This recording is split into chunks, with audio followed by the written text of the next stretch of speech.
When I first saw that each stick had its own mold, I couldn't believe, I always thought it was a lathe, or, you know, I never really thought through the process of how the design was, you know, put onto the stick. The grinding process, where the sticks are shaped by the use of these grindstones versus being turned on a lathe and cut with a knife.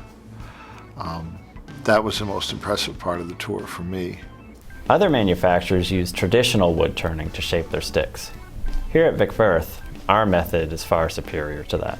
The process where a stick is turned on a lathe and cut by a knife always struck me as being one where there was a lot of potential for tolerances getting kind of wide. The blade's going to get more dull as it goes on, and the tolerances are going to change. The grinding process is a much more consistent and reliable way to produce the different sticks without having to resort to the lathing against a blade. When you're lathing a stick like that, and depending on how much it's cutting off at one given time, like, it's really dramatically affecting, like, the stress on the stick itself. So, I mean, it can break easier, it can snap easier. You're putting less stress on the wood, and as you would, as opposed to the lathe, which makes it a way better quality product at the end of the day.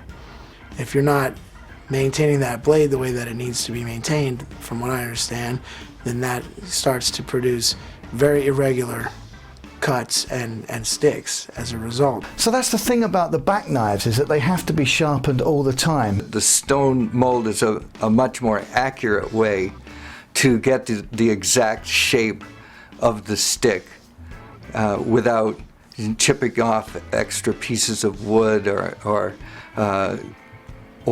working with a blade that's going to get dull over time and cause a lot of inconsistencies in the stick. So it seems to be the most refined way to develop a very beautiful instrument.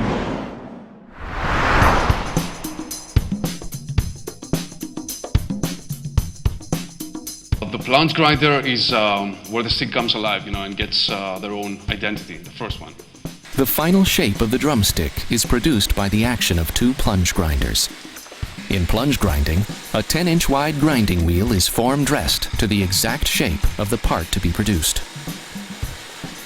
The dowel is located in front of the rapidly turning grinding wheel.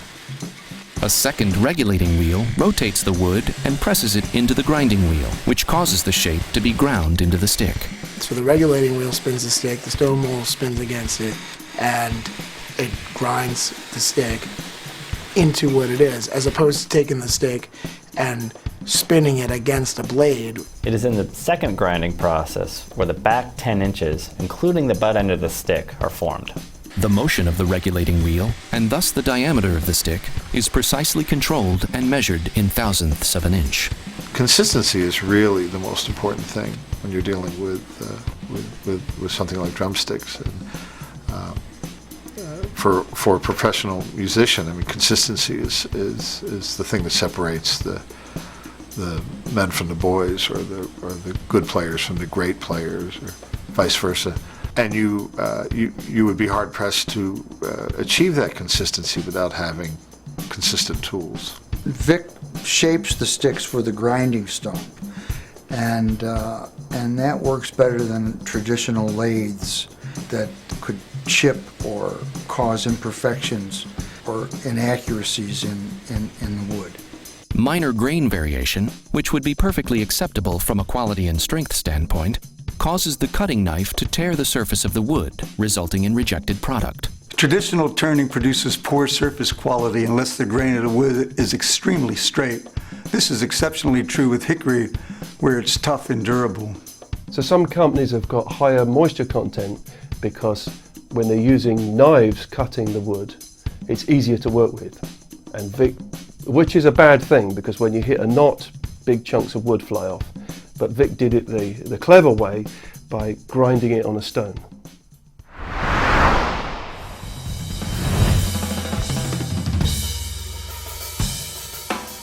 I think it's the respect we show the artistry, the artist, And the attempts to improve and constantly make a musical instrument that makes him sound better musically, makes his performance easier. So when he started making sticks, I was into trying them out, and they're just like everything else he does. They're a high quality. He has very, very high standards, and the sticks came out that way.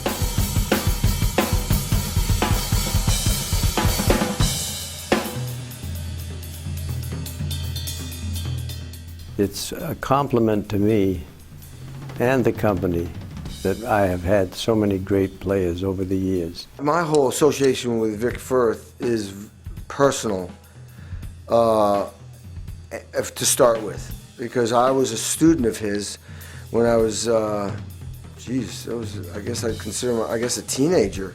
When he started to make rock and roll sticks, you know, he actually hand-delivered them to me. I played in Portland, Maine with John Mellencamp in 1981 or 82, and he hand-delivered them.